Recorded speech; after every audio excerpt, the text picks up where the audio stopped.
할렐루야. 주님의 은혜와 평안이 여러분과 또한 여러분의 가정 가운데 함께 하시기를 기원합니다.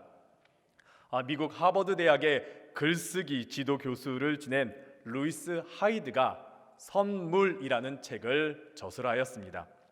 원래는 이 책 내용 안에는 예술과 창작이라는 그런 내용이 담겨져 있는 책이지만은 선물에 대해서도 굉장히 깊이 있게 다루고 있습니다. 특별히 저자가 이 선물에 대해서 영감을 얻은 한 다큐멘터리가 있습니다. 캐나다에서 선물이라는 주제로 다큐멘터리가 이제 있었는데 그 안에는 캐나다 인디언 치누크족이 이제 행하는 포틀레치라는 축제를 보면서 선물이라는 그런 단어의 영감을 얻었습니다. 포틀레치는 캐나다 인디언 치누크족의 언어로 나누다, 베풀다라는 그런 뜻을 가지고 있습니다. 이 포틀레치라는 이런 축제 때가 되면은 그 부족의 우두머리 혹은 족장 혹은 영향력이 있는 사람들이 자신들이 가지고 있는 것을 다 동원해 갖고 부족민들에게 사람들에게 그냥 대가 없이 거저 그냥 선물로 제공하는 그런 축제입니다. 자기의 재산이 다 탕진될 때까지 자기가 더 많은 것을 이제 선물을 베풀면서 내가 그만큼 영향력 있다라는 것을 나타내는 하나의 축제입니다. 그래서 더 많이 베풀수록 그 사람에게 영향력이 더 크게 나타나는 것이고 더 많이 베풀고 더 많이 나눌수록 그 사람이 우리 부족의 지도자이며 영향력 있는 사람이라는 것을 나타내게 됩니다. 그들이 이렇게 많이 베푸는 이유가 있습니다. 그 이유는 신이 자신에게 이유 없이 그리고 대가 없이 자신의 의지나 노력이 없이 그냥 거저 주었기 때문에 자신이 가진 것들을 그냥 거저 주었기 때문에 나 자신도 사람들에게 그냥 거저 준다라는 것이죠. 거기에서 루이스 하이드가 선물이라는 것을 생각하면서 깊이 있게 다루게 됩니다. 현대 사회에 있어서는 어떻습니까? 더 많이 가진 사람이 재력가이고 더 많이 가진 사람이 영향력 있는 사람이죠. 더 많이 베푼 사람보다는 더 많이 가진 사람이 영향력 있다라고 우리는 말하고 있습니다. 그러면서 우리는 이 현대 사회 속에서 아무런 대가 없이 이유 없이 그리고 저 사람의 반응 없이 그냥 선물로 주는 경우는 너무나 드뭅니다. 상대방에게 선물로 줄 때 어떻습니까? 어떠한 대가나 어떠한 보상이나 어떠한 반응이 있기를 우리는 바라고 있습니다. 그런데 책에서는 그러한 대가라든지요 그러한 반응을 나타내는 것은요 선물이라기보다는 거래이며 교환이다라고 말합니다. 그래서 프랑스 현대 철학자 데리라라는 사람은 선물이 이 현대 자본주의 사회 속에서는 어울리지 않는다. 순수한 선물은 이 자본주의 세상 속에서는 불가능하다라고 말합니다. 동양에서도 불교에서도 그런 말을 하더라고요. 베풀었을 때에 우리가 타인들에게 베풀었을 때 그 베풀었다라는 생각 자체를 잊어야 한다라고 말합니다. 베풀었다라고 내가 베풀었는데 그 베풀었다 내가 베풀었는데 어떠한가라고 생각을 한다라면은 그때부터는 그게 베푼 것이 아니라라고 말합니다. 그렇게 선물은 이유 없이 대가 없이 그리고 그 사람의 반응이나 어떠한 노력 없이 주어지는 것이 선물이라는 것이죠. 우리 또한 그런 것을 받았기 때문에 그냥 이유 없이 대가 없이 선물을 줘야 한다라고 말합니다. 사랑하는 성도 여러분, 우리가 살아가면서 그러한 선물을 받아보신 적은 있으신지요? 혹은 우리가 이웃에게 대가 없이 혹은 반응 없이 선물을 준 경험은 있으신지요? 오늘 함께 나눈 에베소서, 사도 바울이 감옥에 갇혀 있을 때에 저 에베소 도시에 거대한 에베소 도시 소아시아의 중심이 되었던 에베소 도시에 있는 에베소 교회에 보낸 편지입니다. 에베소 교회는 사도 바울에게 있어서 굉장히 중요한 교회입니다. 사도 바울이 굉장히 오랜 시간 동안에 정성을 들인 교회이기 때문입니다. 사도 바울이 전도 여행을 통해서 전도하고 있는 동안에 에베소 지역에 이르러서 에베소에서 3년가량 머물면서 교회를 세웁니다. 오랜 시간 동안에 함께 나누고 양육하고 또 정성을 다해서 교회를 세웠습니다. 그래서 다른 지역에 비해서 에베소 교회는 상당히 안정된 교회입니다. 그리고 성장한 교회이고 소아시아를 넘어 이방 지역에 있어서 대표가 되고 중심이 되는 교회입니다. 그래서 주변에 있는 지역에 있는 그리스도인들이 에베소 교회에 찾아와서 말씀을 배우기도 하였고요. 또 사도 바울은 그 에베소 교회가 굉장히 중요하기 때문에 자기에게 정말 중요한 사람을 그곳에 목사님으로, 목회자로 보냅니다. 그 사람이 누구냐? 디모데입니다. 그만큼 이 에베소 교회는 이방 교회에 있어서 굉장히 중요한 교회이고 대표가 되는 교회입니다. 그래서인지 외부의 이단 세력들이 틈타지는 못했던 것 같습니다. 그리고 잘못된 가르침으로 인해서 교회 안에서 큰 혼란이 있었던 것은 아닌 것 같습니다. 에베소서를 보면은 그렇게 논쟁적인 내용이 나와 있지 않습니다. 하지만은 에베소라는 그런 도시가 워낙 크고 다양한 사람들, 다양한 인종들, 다양한 종교와 다양한 생각들을 가진 사람들이 모이다 보니까 하나 되기가 어려웠지요. 에베소 교회도 마찬가지였습니다. 하나 되기가 어려웠던지 에베소서를 보면은 사도 바울이 유독히 에베소 교회를 향하여서 하나됨을 강조하고 있습니다. 에베소 공동체가, 에베소 교회가 하나 되기 위해서 사도 바울이 에베소서에서 많은 말씀들을 전하고 있습니다. 그러면서 오늘 본문에서는 우리가 하나 되기 위해서 우리가 누구인지, 우리 교회 공동체, 우리 그리스도인들이 누구인지를 먼저 알아야 됨을 나타내고 있습니다.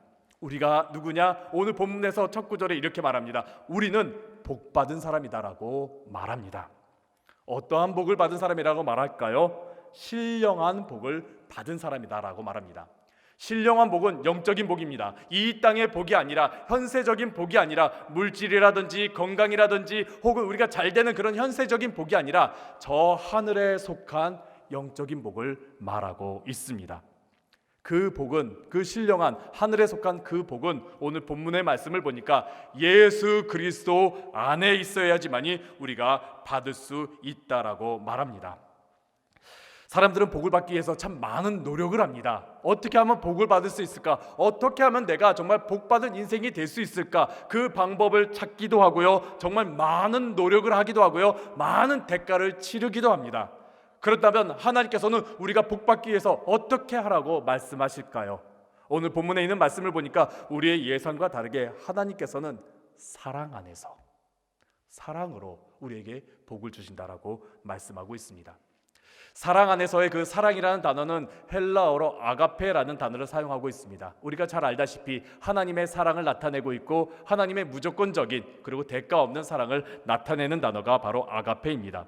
사랑 안에서 주시는 복은 바로 우리가 어떠한 노력이라든지요, 우리가 어떠한 모습이라든지요, 어떠한 대가를 치러서 우리가 받는 복이 아니라 하나님께서 그냥 주시는 복입니다. 그저 우리를 사랑하기 때문에 주시는 복입니다. 그 복을 오늘 본문에서는 두 가지로 나타내고 있습니다. 그 복의 의미를, 그 복을 어떻게 주시는지 두 가지로 나타내고 있는데 4절에서는 우리를 택하셔서, 5절에서는 우리에게 예정하심으로 우리에게 복을 주셨다라고 말씀하고 있습니다. 오늘 이 두 가지에 대해서 우리가 함께 나누어 보고자 합니다. 하나님께서 우리를 선택하신 그 복, 그리고 하나님께서 우리의 삶 가운데 예정하신 그 복에 대해서 우리가 함께 나누어 보도록 하겠습니다. 첫 번째입니다. 하나님께서는 우리에게 선택하심으로 하늘의 신령한 복을 주셨습니다. 우리가 4절에 있는 말씀을 함께 읽도록 하겠습니다. 곧 창세전에 그리스도 안에서 우리를 택하사 우리로 사랑 안에서 그 앞에 거룩하고 흠이 없게 하시려고. 아멘. 하나님께서는 우리를 택하셨습니다. 택하다라는 헬라어로는 에클레고마이라는 단어를 사용하고 있는데 그 뜻은 선택하다, 뽑다라는 뜻을 가지고 있습니다. 선택하다, 뽑다, 많은 것들 중에서 그냥 내가 저걸 선택해야겠다, 내가 저걸 뽑아야 되겠다, 그런 의미로도 볼 수 있겠지만은 이 단어의 본래 의미는 많은 사람들 중에, 여러 가지 많은 것들 중에서 하나를 공식적으로 불러서 선택하는 것을 의미하고 있습니다. 많은 사람들이 있지만은, 많은 것들이 있지만은 하나님께서는 그 많은 것들 중에서 우리를 부르시면서 선택하신 것이 바로 오늘 택하다라는 그런 단어의 의미입니다. 그래서 이 단어는요, 예수님께서 12제자를 택하셨을 때 사용되는 단어이기도 하고요, 또 신약 성경에서 하나님께서 사람들을 택하여 사용하실 때 사용되는 단어이기도 합니다. 우리는 무언가를 선택하려고 할 때 어떻습니까? 굉장히 신중하게 생각하면서 선택하려고 합니다. 왜 그렇습니까? 내가 잘못 선택하면은 손해보기 때문에, 후회가 되기 때문에 우린 정말 신중하게 생각하면서 선택합니다. 그러다 보니까 우리가 살아가면서 선택할 순간들이 너무나 많고 삶 자체가 선택이라고 말하는 이들도 있습니다. 철학자 사르트르는 그는 이렇게 말하기도 합니다. 우리의 인생은 B와 D 사이의 C다라고 말합니다. 처음에는 이 말이 뭔가라고 싶었는데 보니까 B, 버스, 태어남과 D, 데스, 죽음, 그 사이에 우리는 선택하며 살아간다라는 것을 말하고 있더라고요. 우리의 인생은 정말 선택하면서 살아가는 것들이 너무나 많습니다. 이렇게 선택의 중요성이 커지면서 우리의 지금의 삶은 어떻습니까? 선택하기가 굉장히 어렵습니다. 하다못해 우리가 식사할 때 메뉴를 선택할 때도, 내가 무언가를 음식을 먹으려고 선택할 때도 굉장히 고민을 많이 하게 됩니다. 그리고 사람들은 종종 말합니다. 지금의 나의 모습, 나의 이 결과물은 나의 선택의 결과라고 말합니다. 그러다 보니까 우리가 선택할 때 어떻습니까? 굉장히 신중하게 선택하고 선택할 때 너무나 어렵습니다. 그래서 이런 말도 합니다. 선택 장애가 있다라고 말까지 나오기도 합니다. 그렇다면 하나님께서 우리를 선택하실 때 얼마만큼 신중하게, 또 우리의 모습을 보면서 이 사람 우리가 어떠한지 얼마만큼 깊이 있게 바라보시면서 선택하셨을까요? 내가 어떠한지, 내 모습이 어떠한지, 내가 무엇을 했는지 얼마나 많은 것을 보시고 선택했을까요? 근데 오늘 4절에 있는 말씀을 보니까 이렇게 말씀하시더라고요. 창세 전에 우리를 택하신 것은 창세 전이다라고 말합니다. 창세 전은 언제입니까? 내가 만들어지기 전입니다. 내가 행동하기 전입니다. 내가 믿음을 가지기 전입니다. 내가 이 땅에서 만들어지고 내가 이 땅에서 행하고 내가 이 땅에서 결과물을 나타낸 그 모든 것이 있기 전이 바로 창세 전입니다. 이 말인즉슨 하나님께서 나를 택하신 것은 나의 공로나 나의 노력이나 나의 모습과는 아무런 상관이 없다라는 것입니다. 하나님께서는 그저 선택, 내 모습과 내 생각과 내 방법과 내 믿음과 상관없이 선택하셨다라는 겁니다. 에베소 교회, 당시 에베소 교회는 이방 그리스도인들과 또 유대 그리스도인들이 갈등하고 있었습니다. 유대 그리스도인들, 우리는 선민이다, 우리는 하나님께서 먼저 선택하신 자들이다, 그렇기 때문에 우리는 너희 이방인들보다 우월하다라고 말하죠. 반면에 이방 그리스도인들은 아니다, 우리의 믿음이 너희들보다 더 우월하다, 너희들 행함만 하고 너희들 할례만 강조하고 율법만 강조하지 우리는 믿음을 강조하고 우리 믿음의 최선을 다해, 우리가 더 나아. 그러면서 하나님께서 우리를 더 먼저 선택하셔서 하면서 서로 다투고 있는 것이 많았습니다. 이런 가운데 사도 바울이 말합니다. 하나님께서는 우리의 모습이라든지 우리의 민족이라든지 우리의 나라라든지 우리의 생활 습관이라든지 그런 것과 상관없이, 그런 조건과 상관없이 하나님께서는 미리 창세전에 우리를 선택하셨다라고 말합니다. 그러면서 하나님께서 우리를 선택하시면서 특별한 목적이 있음을 나타내고 있습니다. 오늘 4절의 마지막에 보면 하나님의 목적이 있는데 그 목적이 무엇이냐? 하나님 앞에 거룩하고 흠이 없게 하시려고 우리를 선택했다라고 말씀하십니다. 하나님께서 우리를 부르시는 이유, 우리를 선택하신 그 목적은 우리가 거룩하고 흠이 없게 하기 위함입니다. 이 말씀은 사도 바울이 다른 서신서에서도 나타내고 있습니다. 데살로니가 전서에서도 하나님께서 우리를 부르신 이유는 우리를 거룩하게 하기 위함이시다. 골로새서에서도 하나님께서 우리를 세우신 이유는 우리를 거룩하고 흠이 없게 하시기 위함이다라고 말합니다. 거룩하다, 흠이 없다, 구약 성서 가운데서는 이는 바로 하나님께 드리는 희생 제물을 의미하고 있습니다. 희생 제물, 하나님께 드리는 희생 제물은 늘 거룩하고 흠이 없어야 했습니다. 이 말인즉슨 우리의 삶을 하나님 앞에 온전히 드리는 삶이 되어야 됨을, 그렇게 되기를 바라는 하나님의 마음이 담겨 있는 것이지요. 하지만 우리의 모습은 어떻습니까? 우리의 지금의 모습은 어떻습니까? 흠이 있지요. 그리고 우리 모습은 거룩과는 거리가 떨어진 모습들을 종종 보곤 합니다. 우리는 시도 때도 없이 하나님을 떠날 때가 있습니다. 하나님을 외면할 때도 있고 하나님의 방법과 다른 나의 욕심과 나의 육체의 소욕을 따라 움직일 때가 있습니다. 하지만은요, 하나님께서는 그럼에도 불구하고 우리를 선택하신 것은, 하나님께서는 그런 우리의 모습 가운데서도 우리를 다시 흠없고 거룩하게 만들기 위하여, 우리를 흠없고 거룩하게 만들기 위하여 선택하셨고, 이를 위해서 예수 그리스도를 이 땅 가운데 보내주셔서 그 십자가의 보혈로 우리의 죄를 씻어주시고 우리를 다시 온전케 해주셨습니다. 그 모든 것 우리가 한 것은 없고 다 하나님께서 하셨습니다. 그래서 우리에게 주신 이 복, 또 우리를 선택하신 것, 그 모든 것은 다 하나님의 사랑과 하나님의 은혜 안에서 이루어지는 것이지요. 사랑하는 성도 여러분, 여러분은 하나님께서 선택하신 존귀한 자들입니다. 우리는 이미 하나님께서 선택한 자입니다. 우리는 하나님께 사랑받는 자이며 하나님께 선택받은 자이며 우리는 존귀한 자입니다. 비록 나의 삶이 무너진 부분도 있고 또 나의 삶이 흠이 난 부분도 있고 나의 삶이 얼룩진 부분도 있지만은 하나님께서는 나의 그 모든 흠과 나의 무너진 부분을 다시 온전케 해주시고 세워주시고 또한 하나님 앞에 나아갈 수 있도록 이끌어 주십니다. 우리가 그것을 믿고 나아가시기를 간절히 바랍니다.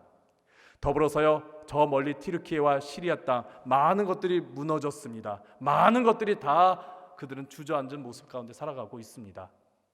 그렇지만은 그들도 하나님께서 선택하신 사람들입니다. 그들도 하나님께서 이미 창세전에 선택하신 하나님의 자녀들입니다.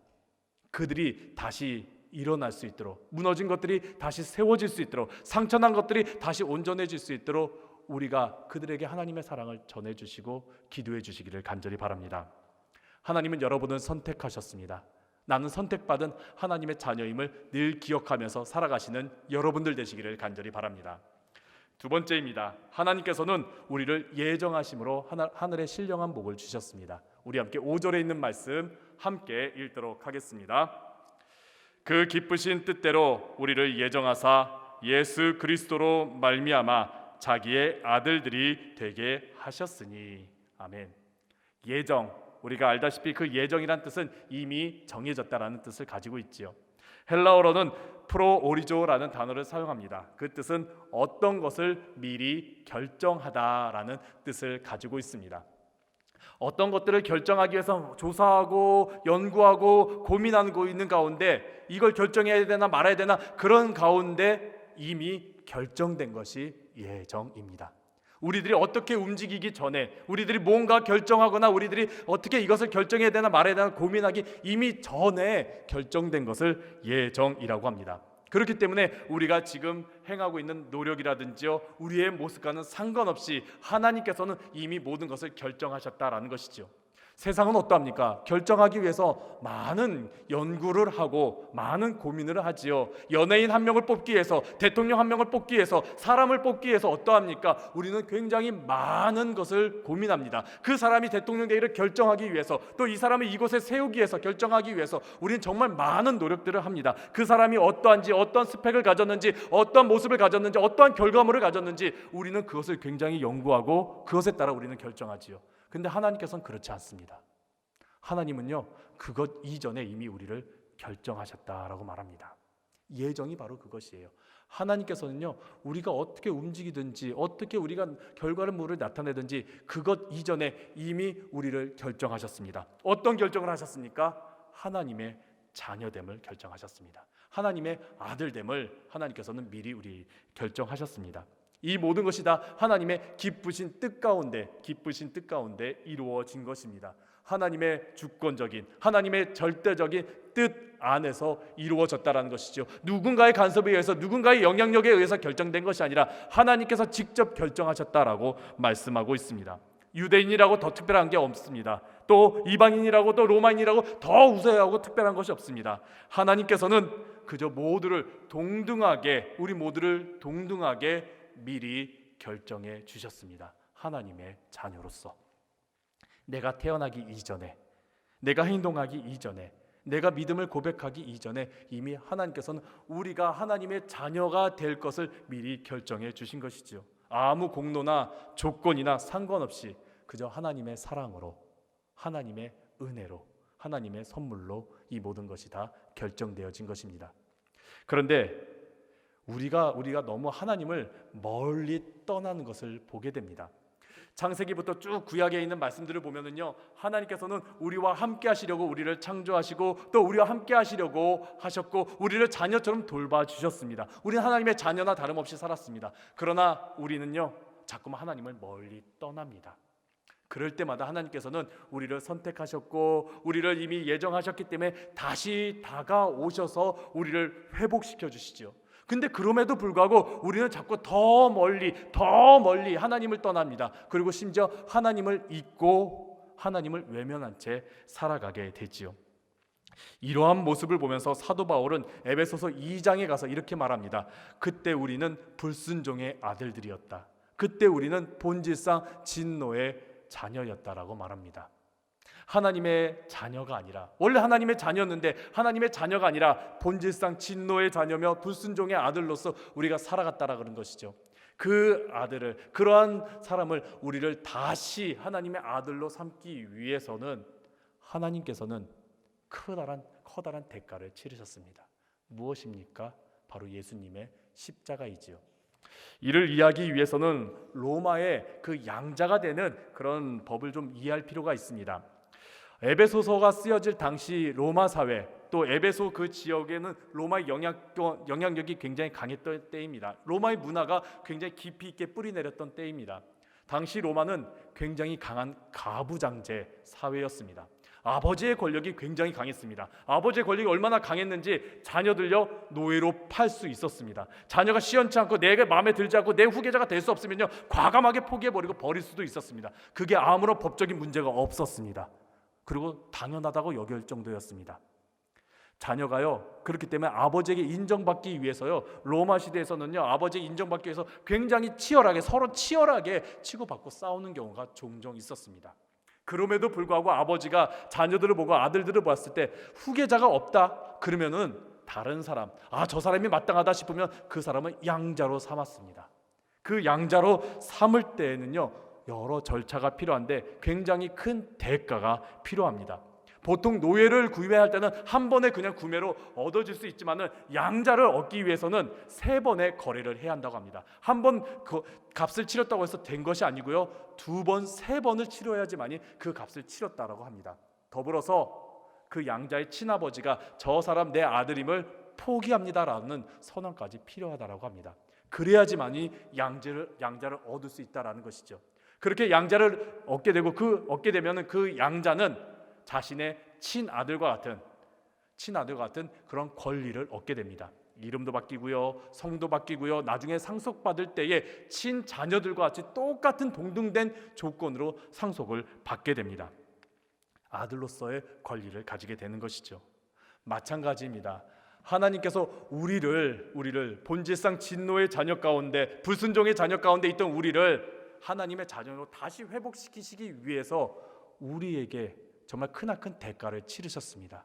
예수님의 십자가라는. 그래서 오늘 본문 5절에서는 그렇게 말씀하시지요. 그리스도로 말미암아 우리를 자녀 삼아 주셨다라고 말합니다. 우리가 하나님께 택함 받고요, 또 하나님의 자녀가 되는 그 모든 것은 예수 그리스도의 십자가로 말미암음입니다. 우리는 이러한 복을 받은 사람입니다. 우리는 이러한 선물을 받은 하나님의 자녀들입니다. 그렇다고 한다면 우리는 어떻게 살아가야 할까요? 한 중국 여류 작가가 미국을 방문해서 뉴욕을 거닐고 있었습니다. 뉴욕에 있는 많은 사람들을 바라보고 또 뉴욕에 있는 많은 것들을 보고 있는 가운데 유독 한 사람이 눈에 띄어서 자세히 바라봤습니다. 그 사람은 꽃을 파는 할머니였습니다. 그 할머니의 모습은 대단해 보이지는 않았습니다. 초라해 보였고 또 연약해 보였고 또 볼품없어 보였습니다. 하지만 그 할머니의 얼굴 가운데는 기쁨이 넘쳤고 너무나 즐거운 모습을 가지고 있었던 것이죠. 그래서 그 여류 작가는 그 할머니가 왜 저렇게 기쁜지, 저 얼굴에 왜 이렇게 즐거움이 넘치는지 궁금해서 꽃을 고르면서 할머니에게 묻습니다. 할머니는 그렇게 뭐가 그렇게 즐거우세요? 뭐가 그렇게 기쁘세요? 그러자 할머니가 활짝 웃으면서 이렇게 대답했습니다. 왜 즐겁지 않겠어요? 세상이 이렇게 아름다운데 즐겁지요? 행복하지요? 여류 작가는 할머니의 그 말에 이해가 되지 않는다듯이 어떻게 저런 대답을 할 수 있지? 라듯이 하면서 다시 말했습니다. 할머니는 고통이나 고민이나 어려움에 대해서 마음을 편히 생각하는 재주가 있으신가 봐요. 그러자 할머니는 그 여류 작가를 물끄러미 바라보면서 미소를 지으며 이렇게 말했습니다. 예수님께서 십자가에 못 박혀 돌아가실 때 그날은 가장 슬픈 하루였어요. 하지만은 예수님은 사흘 만에 부활하지 않았나요? 그래서 저는 불행하다고 생각할 때마다 사흘을 기다립니다. 3일을 기다립니다. 예수님께서 부활하심을 기다립니다. 그러면 모든 게 이상하게도 정상으로 돌아옵니다. 하루가 슬펐지만은 우리 그리스도인들은 3일을 기다리면은 예수님께서 부활하듯이 우리의 삶도 부활하게 됨을 그 할머니는 삶 속에서 나타내고 고백하고 실천했던 것이지요. 우리는요, 하나님께서 택하시고 또 하나님께서 모든 것을 예정하신 하나님의 자녀입니다.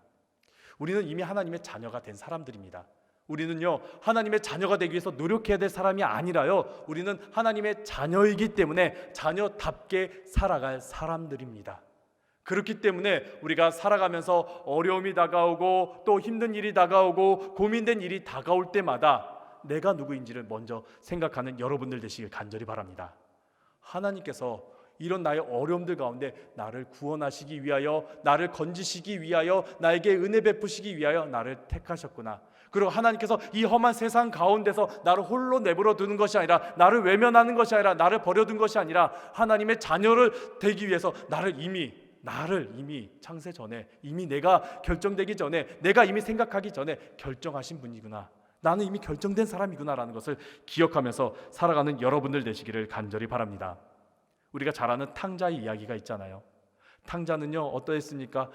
세상에 나아가서 자기 마음대로 살면서 모든 것을 다 탕진하고 정말 모든 것을 다 잃고 누더기가 되어서 돌아왔지만은 아버지는 다시 아들로 회복시켜 주시죠. 왜냐고요? 그는 내 아들이기 때문에, 버리시지 않았기 때문이죠. 우리가 이 믿음을 갖고 살아갔으면 좋겠습니다. 이 험한 세상을, 이 힘든 세상을 우리는 하나님께서 나를 택하신 자이다, 나는 하나님의 자녀임을 기억하면서 우리가 다시 일어나시고 다시 시작하는 여러분들 되시기를 간절히 바랍니다. 더불어요, 저 멀리 튀르키예에 있는, 또한 시리아에 있는 고통받는 자들, 그 자들도 하나님께서 택하신 하나님의 자녀임을 좀 기억해 주셨으면 좋겠습니다. 우리가 외면할 자가 아니라요, 우리의 함께할 형제이고 함께할 자매이고 우리가 도와줘야 될 자이고 우리가 사랑을 베풀어야 될 자임을 우리가 기억하면서요, 그들을 돕고 기도해 주시는 여러분들 되시기를 간절히 바랍니다.